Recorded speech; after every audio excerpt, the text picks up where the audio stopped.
Halo semua, ketemu lagi dengan aku Erika. Di video kali ini aku akan sharing pengalaman living alone girl ya, udah bertahun-tahun tinggal sendirian. Jadi kayaknya sih aku cukup oke untuk menyampaikan tips and trick tinggal sendirian sebagai seorang perempuan. Karena gak semua orang akan tinggal bersama orang tua sampai umur 20-an. Jadi pasti nih banyak banget teman-teman perempuan yang juga harus merantau keluar kota dan tinggal sendiri. Langsung aja cek videonya.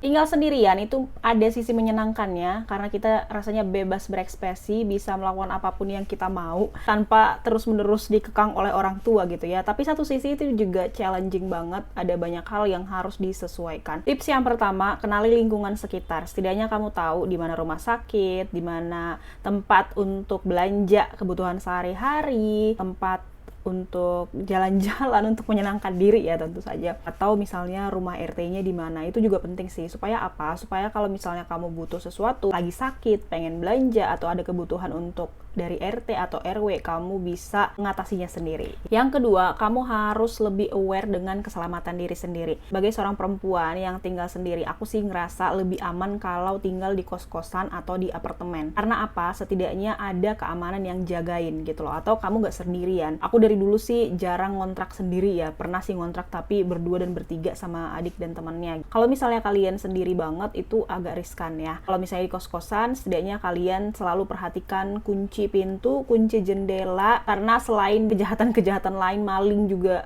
ada, dan maling itu nggak selalu dari orang luar guys, tapi juga bisa jadi dari kosan kalian. Perhatikan keamanan kamu. Kalau misalnya pulang, nggak usah terlalu malam-malam banget, apalagi kalau misalnya kamu tinggal di kos-kosan yang di gang, sendirian jalan itu bahaya, jadi perhatikan keselamatan.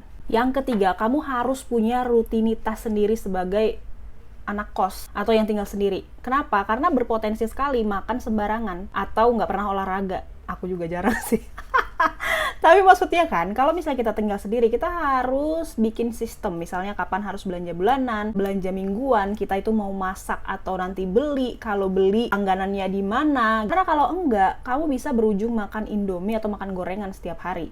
Kamu juga harus bisa manage keuangan kamu. Karena apa? Kalau enggak, nanti akhir bulan ujung-ujungnya berpuasa secara terpaksa gitu. Jadi bikin sistem bagaimana ngatur keuangan, bagaimana ngatur aktivitas sehari-hari untuk makanan, membersihkan ruangan pribadi kamu. Jangan sampai nanti benar-benar kayak kapal pecah, kamu tinggal di sebuah ruangan yang sangat-sangat tidak sehat ya. Jadi rutin untuk bebersih, rutin untuk masak, belanja.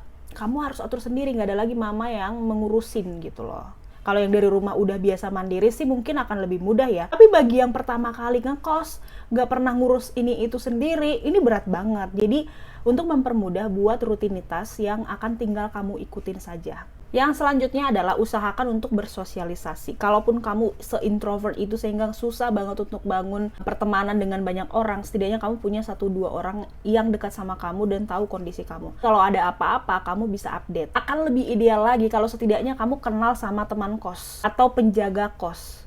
Kita nggak harus seramah itu setiap hari sih, tapi setidaknya ada orang yang kamu kenal di situ. Ataupun setidaknya kalau misalnya tidak di kos, teman kampus mungkin, atau teman kerja, atau siapapun, setidaknya kamu harus bersosialisasi. Supaya apa? Kalau ada apa-apa juga, kamu bisa minta tolong. Tapi lebih daripada itu ya emang kebutuhan sosial kita itu tinggi kan, namanya manusia ya. Jadi setidaknya kamu nggak kesepian banget walaupun sedang dalam perantauan. Yang selanjutnya, ini mungkin agak menyimpulkan juga dengan banyak poin yang tadi. Aku sih ngerasa ya, kita itu perlu simplify our life. Standar hidup kita ketika di rumah orang tua nggak harus sama persis seperti standar hidup kita ketika di perantauan ataupun tinggal sendiri. Beberapa cara yang aku lakukan untuk simplify my life, ya udah aku pulang kerja udah capek, aku juga masih pengen konten, aku akhirnya memilih untuk nggak cuci baju karena aku tinggal di apartemen juga. Akhirnya aku baju itu aku laundry, ya udah dicuci, udah disetrika, aku tinggal masukin lemari. Masak kalau misalnya lagi pengen aja atau lagi memang ada waktu dan energi untuk meal prep, lebih sehat masak sih sebenarnya. Tapi aku ada langganan makanan di bawah nih, di lantai bawah apartemen, sehat, bersih, murah pula. Kantor aku ada catering kantor. Maksud aku adalah kamu harus memikirkan cara untuk mempermudah hidup kamu tapi tetap efektif, tetap bikin kamu sehat, tetap sesuai dengan kondisi keuangan. Yang selanjutnya adalah tips keuangan. Kamu harus manage uang dengan baik. Jangan sampai nanti gaji atau uang bulanan kamu baru minggu kedua udah habis. Kalau minta terus ke orang tua, kasihan juga mereka. Atau kalau kamu jadi ngutang-ngutang, malu banget dan nggak bertanggung jawab juga. Jadi sebisa mungkin manage keuangan kamu sehingga mencukupi sampai akhir bulan. Kalau bisa sih sebisa mungkin nabung gitu ya. Gak usahlah beli banyak banget perintilan-perintilan untuk di kos atau untuk tempat tinggal kamu yang sebenarnya nggak terlalu dibutuhkan. Hiduplah minimalis, hiduplah sebutuhnya. Karena lebih baik kita investasinya itu tuh bukan ke barang-barang rumah, tapi investasinya itu ke diri kita sendiri, baik untuk skincare, make up, atau untuk pakaian yang bagus, atau untuk kesehatan diri kita. Ya, investasi untuk perintilan kamar tuh ya udah secukupnya aja.